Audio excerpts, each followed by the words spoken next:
We have the Bowdoin Polar Bears here. We have Kate Kerrigan, Taylor Choate, Coach Scheibels, and Abby Kelly. First of all, congrats you guys on the win tonight. I'll first address you, Coach Scheibels. Tell us about the game, how you feel afterwards going into tomorrow's championship. Yeah, I mean, they really came ready to play. It was a phenomenal shooting performance, and I thought we had some dips in our defense, but overall, we were really focused on bringing in a great defensive effort and a great effort on the boards, and I thought overall we did a pretty good job of that, which I feel like made the difference in the game. But just congratulations to Kate on scoring her 1,000th point tonight, which is really special. She had just a gritty performance after being a little bit of foul trouble early on. Taylor really had a great second half, and Abby just was a warrior for the entire game. So, yeah.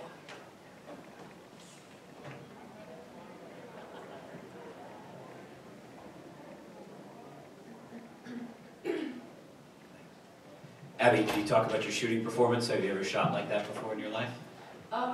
Yeah, I mean, we all practice that every day. We're all shooters on the team. I think it's awesome that Coach trusts us to do that, to allow us to shoot. Yeah, I mean, I felt good. I really felt good. I thought it was exciting that they went in. But yeah, I mean, we practice that every day, I'm sure. I mean, Warburg does too. They shot really well as well. So yeah. The St. Thomas coach was there tonight, and I spoke with her before, but I think she was probably like, yeah, she saw that earlier in the season in New York when we saw them at the Skidmore tip-off, and Abby just had a day.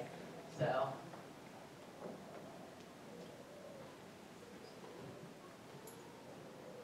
Coach, I know you avenged that loss to Tufts, beat them by 18 coming into this game. Just your thoughts on how your team's playing now at this point in the tournament, and where you've seen the difference as you go into the national championship game.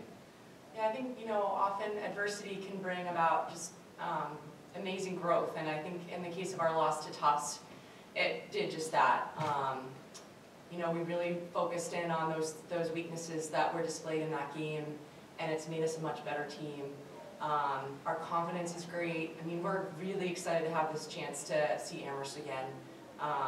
We were really rooting for them because we want to exercise all of our demons, and we see like this is a great opportunity to get that win after losing to them in their gym by 4 points earlier this season.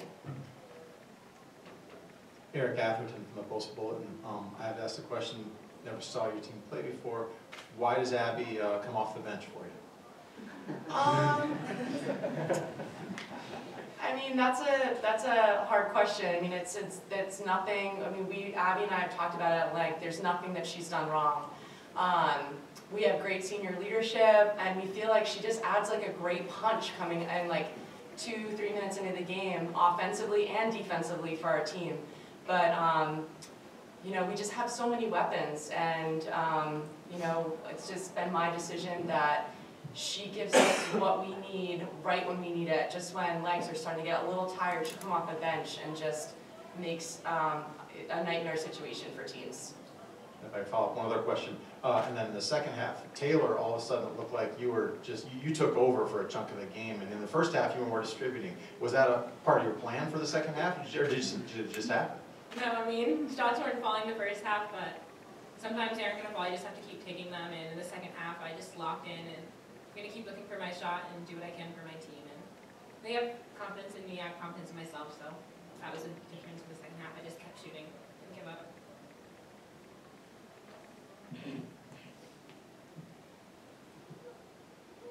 Coach, this question is for you and also for you, Kate. I asked Amherst what makes their defense so special. What makes your offense so special?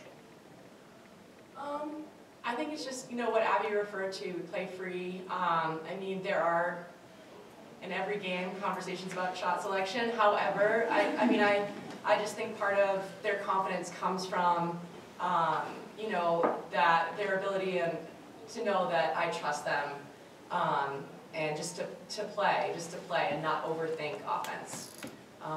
And you're right, Amherst is a spectacular team, but I love the way that our team loves to score the ball, loves to share the ball, they're selfless, they truly don't care. I mean, one night Abby will have 30 points and the next night she'll have 4, and you know, Kate will be the leading, so it changes every night.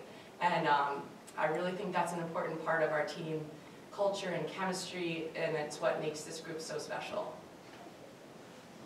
Adding on to what Coach said, in practice every week we compete so hard, we go at it, we push each other defensively, and I think that really makes our offense thrive because every week we're facing really tough defense, sometimes tougher than what we end up facing in games, so I think that's really what allows our offense to thrive along with all of what Coach said. Coach, I have one last question. NESCAC now, it's the second year in a row they're going to play, you're going to have the title. Teams where you, Amherst, and Tufts were combined 12-0 with a 302-point combined margin of victory with double-digit wins over 5 ranked teams. How did your conference become so good? Yeah, I mean, I think there are great coaches in our conference. I think, you know, they're all great academic schools. I mean, we just have a great product at Bowdoin. Not only do we have a special group of women that I think a lot of recruits want to play with, but we have an amazing academic institution with really invested faculty, and you know, they take extra time to meet with our students, and so it's just it's an easy sell, honestly. And I think it's just the academic programs in the NESCAC, the coaches, yeah.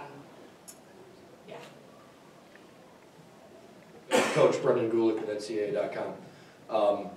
You guys shot the ball exceptionally well from 15 feet and beyond today, but it felt like in the second half you continued to drive to the basket.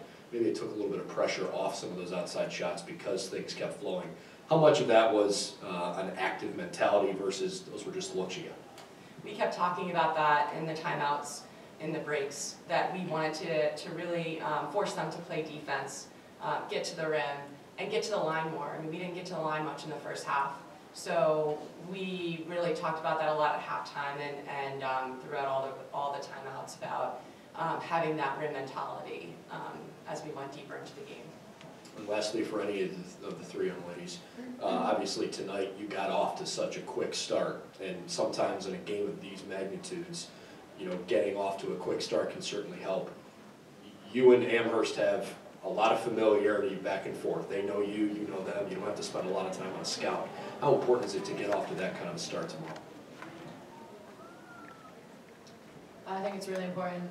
We have to set the tone early. I mean, this is the last chance we have at it. This is our last game of the season, no matter what. I think we have to show them what we're made of, prove a point, and it all starts with tip-off.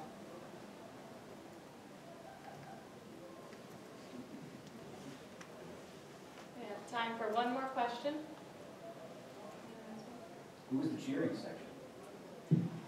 All of our parents came, which is amazing, and we have a bunch of alum who were in the house, and it's pretty special to have them here.